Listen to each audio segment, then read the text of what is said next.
Hello friends, আমি ইন্দ্রাণী দত্ত। আমি আজকে আপনাদের দেখাচ্ছি গরমের একটা খুব ভালো রেসিপিটির নাম লাউ শাকের রসা। এই রেসিপিটি করতে লাগছে লাউ শাকগুলো আমি ছোট ছোট করে কেটে রেখেছি।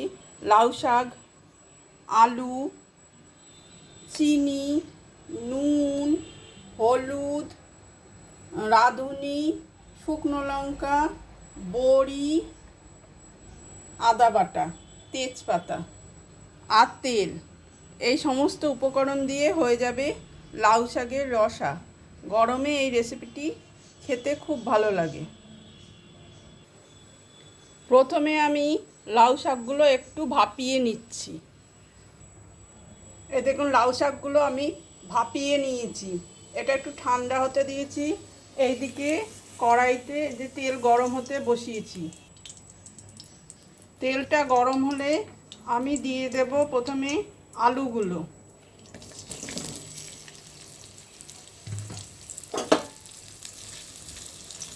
প্রথমে আমি আলুগুলো ভাজতে দিয়ে দিলাম।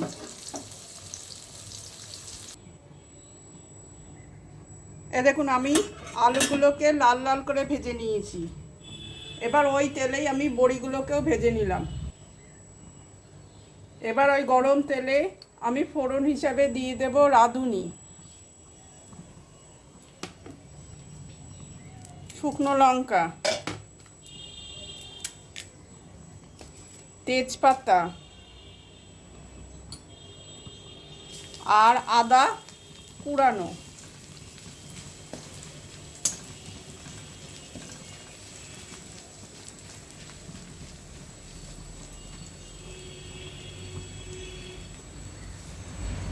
ফোড়নটা ভালোভাবে ভাজা ভাজা হয়ে গেলে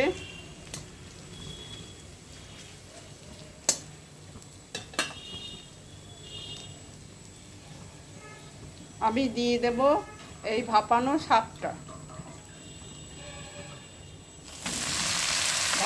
লাউ শাকটা দিয়ে দিলাম। ভাপানো লাউ শাকটা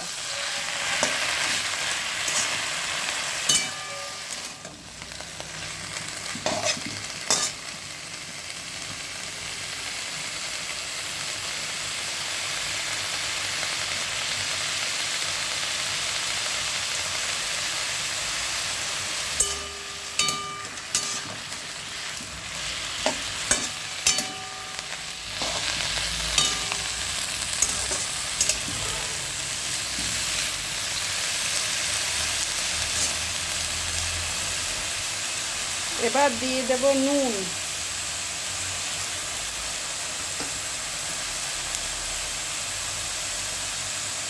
হলুদ,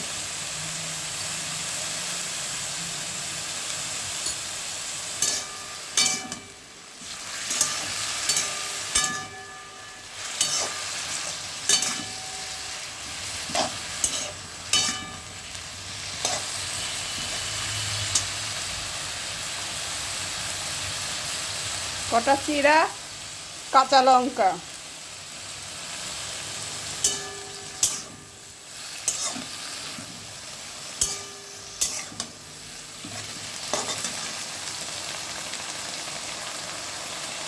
এবার এর মধ্যে আলু আর বড়িটা দিয়ে দেব।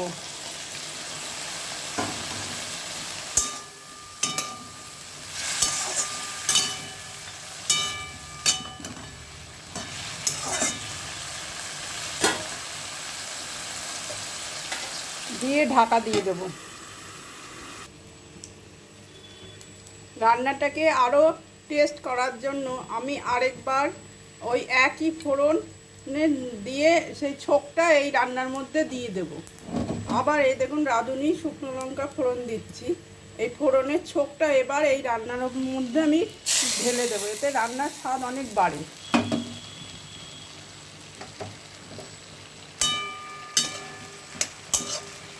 কেন, প্রথমবার ফোড়ন দিলে পরে সেই ফোড়নটা বেশিরভাগ সময় উড়ে যায়, কিন্তু এই নামানোর আগে ফোড়ন দিলে ফোড়নের টেস্টটা পুরোটাই রান্নায় ঢুকে যায়। আর একটু সামান্য হবে। এবার এর মধ্যে একটু মিষ্টি দেব, দিয়ে আর একটু মিষ্টি দিয়ে নেড়ে চেড়ে একটু ঢেকে তারপরে নামাবো, নামিয়ে আবার আপনাদের আমি পরিবেশন করে দেখাচ্ছি। আমি রান্না খুব সিম্পলভাবে করি। যদি আপনাদের এই সিম্পল রান্না পছন্দ হয় আর আমার রেসিপিটি যদি আপনাদের দেখে মনে হয়, তাহলে অবশ্যই আপনারা বাড়িতে ট্রাই করতে পারেন।